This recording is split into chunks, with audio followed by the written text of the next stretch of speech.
Venezuela has begun mass mobilizing its armed forces due to the increased United States military presence in the Caribbean Sea. Defense Minister Vladimir Padrino Lopez announced this. And today, the Maduro regime has announced the mass deployment of ground, air, naval, and reserve units. Nicolas Maduro's regime has again asked Russia, China, and Iran for military aid for a possible future war with the United States. Moreover, in Caracas, they have started actively using Kremlin propaganda terminology, and the Venezuelan authorities stated that the mobilization is a response to the imperialist threat coming from Washington. Meanwhile, the newest United States aircraft carrier, Gerald Ford, arrived in the region, greatly boosting the United States military presence. In addition, Venezuela announced large-scale military exercises to, in their opinion, intimidate America. But Trump also faced certain problems. Because two allies at once refused to provide the United States with intelligence data, since they do not understand the logic behind the United States military invasion of Venezuela. And one of these allies is the United Kingdom. So let's analyze the whole situation together. I'm Alexei Pichi. Let's discuss this together. But before we start, I ask you to subscribe to this channel, give it a like, and write any detailed comment under this episode. Also, subscribe to my Telegram channel Pichi News. The link to it is in the description of this video. We publish breaking news as soon as it arrives. If you want to support the work of this YouTube channel, you can do so with any donation or by purchasing a paid or sponsored subscription using the links and details in the description of this video. It says there, support the channel Alexei Pichi. Choose any format that's convenient for you. I will be grateful for your support. Venezuela has announced a mass mobilization in response to United States military maneuvers. Over the past 2 months, the American military has been constantly concentrating a large number of naval and air force troops in the Caribbean, conducting exercises off the coast of Venezuela. They have reopened a military base in Puerto Rico, which had been closed for 2 decades. And they also attacked boats transporting alleged drug traffickers from Venezuela and Colombia. According to the United States Naval Institute, which monitors shipments, this is the current movement of the American fleet.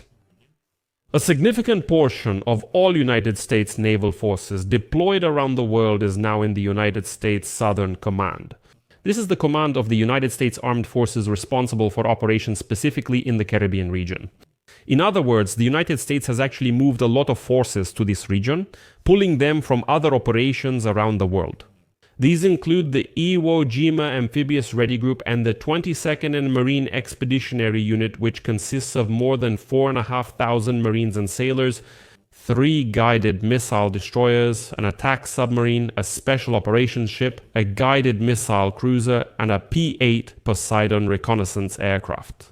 At the same time, the United States deployed 10 F-35 fighter jets to Puerto Rico, which has become a base for American forces as part of the growing focus on the Caribbean region. In addition, according to images taken by Reuters in Aguadilla, Puerto Rico, the United States has also deployed at least 3 MQ-9 Reaper drones on the island. The Roosevelt Roads Naval Base in Puerto Rico is a United States military facility that was closed in 2004 and is now operational again.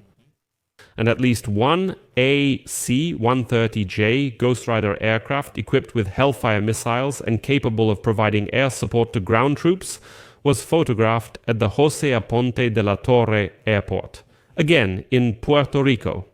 Moreover, only in the period from August 15 to October 15, that is, just in the last month, there is still no data yet.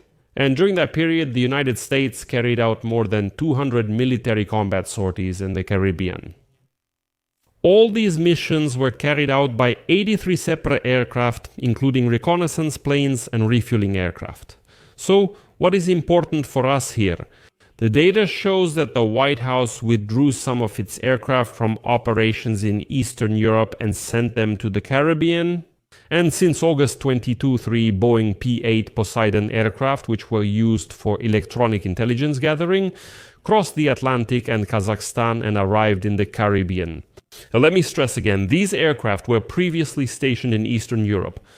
All this large-scale buildup of military presence raises questions about the intentions of the Trump administration in the region. Trump's team says this is a fight against drug cartels. but analysts are sure that this is preparation for an invasion of Venezuela to overthrow the Maduro regime and seize the oil fields. Unless Maduro steps down on his own, of course. But at the same time, experts generally agree that at the moment the United States does not have enough resources and troops to start an invasion aimed at establishing control over Venezuela. But as a means of intimidation, this is quite enough. It should be noted that the United States can now strike Venezuelan territory from afar, and Trump could, for example, order Tomahawk missile strikes from destroyers, cruisers, and guided missile submarines deployed in the Caribbean Sea. Currently, United States aircraft are actively harassing Venezuela by entering its air defense detection zone. That is, they don't enter Venezuelan airspace, but they fly in such a way that the country's air defense radars are always on alert. That's why it seems Maduro's regime has lost its nerve. Venezuela has begun a major armed forces mobilization in response to the increased United States military presence in the Caribbean Sea. This was announced by Venezuela's Minister of Defense, Vladimir Padrino Lopez. According to him, this involves the deployment of ground, air force, navy, and reserve units, which will take part in large-scale exercises. The minister called what is happening a response to the imperialist threat coming from Washington, and he emphasized that the order for mobilization was personally given by President Nicolás Maduro. The Bolivarian militia will also be involved in Venezuela's military maneuvers. These are reserve forces that were formed from civilians back during the time of Hugo Chavez. The purpose of these exercises, as Padrino Lopez clarified, is to optimize command, control, and communication, and to strengthen the country's defense capability. Caracas made this decision after the United States Navy announced on November 11 that America's largest aircraft carrier, the United States S. Gerald Ford, had finally arrived in the area of responsibility of the United States Southern Command, including most of Latin America. United States Secretary of Defense Pete Hegseth, let me remind you, ordered the ship to be transferred from Europe to the Caribbean at the end of October. This showed that more and more United States forces are coming specifically to the shores of Venezuela. Pay attention, they're pulling them out of Europe. Against the backdrop of these events, Venezuelan military forces began preparing units for guerrilla warfare. And as Reuters reports, citing sources and internal documents, the population of Venezuela began to be given weapons, but there is a severe shortage even for the regular army. Much of the weaponry has been used for decades, so it's important to realize it's all quite old.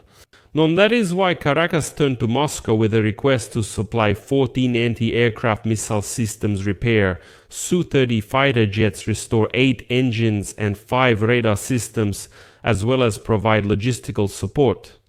Russia has definitely already sent something to Caracas in recent weeks, but there is no reliable information about large-scale military assistance.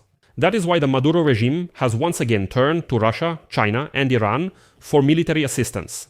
But it is still unknown how exactly these countries are willing or unwilling to help the Maduro regime. Therefore, the escalation around Venezuela is increasing. We will keep an eye on how events develop. I will leave it at that for now. Share your opinions and conclusions in the comments below this episode, subscribe to the channel, hit the bell, and don't forget to like. That's all for now. Take care of yourselves. Goodbye, everyone.